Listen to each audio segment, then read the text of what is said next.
আসসালামু আলাইকুম। হ্যালো বন্ধুরা, বেসিক ফুল টেকনিক আইটি ও টিপস চ্যানেলে আপনাদেরকে স্বাগতম।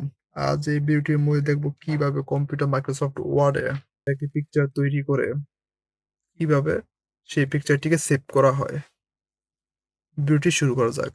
আমাদের প্রথমে মাইক্রোসফট ওয়ার্ড ওপেন করতে হবে। ওপেন করার পর আমাদের এমন একটা এমন একটা পেজ আসবে। পেজ আসার পর উপরে গিয়ে ইনসার্টে ক্লিক করতে হবে।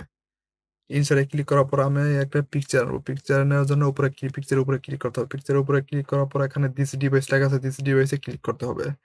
দিস ডিভাইসে ক্লিক করার পর এখানে যে ফোল্ডার থেকে আমি একটা পিকচার নেবো সেই ফোল্ডারে ক্লিক করতে হবে। এই ফোল্ডারে একটা ক্লিক করব। ক্লিক করার পর এখান থেকে একটা পিকচার নেব। পিকচার নেওয়ার পর এই পিকচারটা আমি নিলাম। এই পিকচার নেওয়ার পর এখানে ইনসার্টে ক্লিক করব। ইনসার্টে ক্লিক করার পর এমন একটা পিকচার মাইক্রোসফট ওয়ার্ডে এমন একটা পিকচার তৈরি হয়ে গেল। এখন আমি সেই পিকচারটিকে কালার তৈরি করব। কালার তৈরি করে আমি এই কালারটি আমি দিলাম। এখন আমি আর অন্য একটি কালার দিয়ে দিতেছি। মাইক্রোসফট ওয়ার্ড এই ফাইলটি আমি সেভ করব। সেভ করার জন্য উপরে ফাইল মেনু বারে গিয়ে ফাইলে ক্লিক করতে হবে। সেভ এসে ক্লিক করার পর এখানে ডেস্কটপ ডাউনলোডস ডকুমেন্টস আছে। যেখানে রাখবো সেইটাকে সিলেক্ট করব। আমি ডেস্কটপে রাখবো, তার জন্য আমি ডেস্কটপ সিলেক্ট করলাম। এখানে লেখা আছে file name save as type. এখানে ফাইল নেম doc1। আমি চাইলে ফাইল নেমটা চেঞ্জ করতে পারবো। একটা ফাইল নেম চলে আসছে। এখন চাইলে আমরা এই ফাইল নেমটি চেঞ্জ করতে পারবো।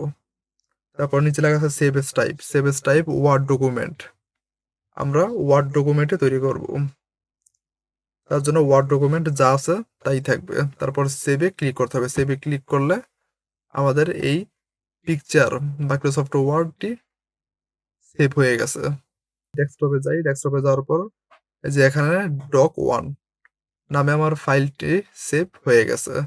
এখন আমি ভিতরে প্রবেশ করি। ভিতরে প্রবেশ করলে আমার ফাইলটি সেভ হয়ে গেছে। পরবর্তী ভিডিওটি পাওয়ার জন্য অবশ্যই like, share, comment and subscribe করে আমাদের এগিয়ে যেতে সাহায্য করবে। আল্লাহ হাফেজ।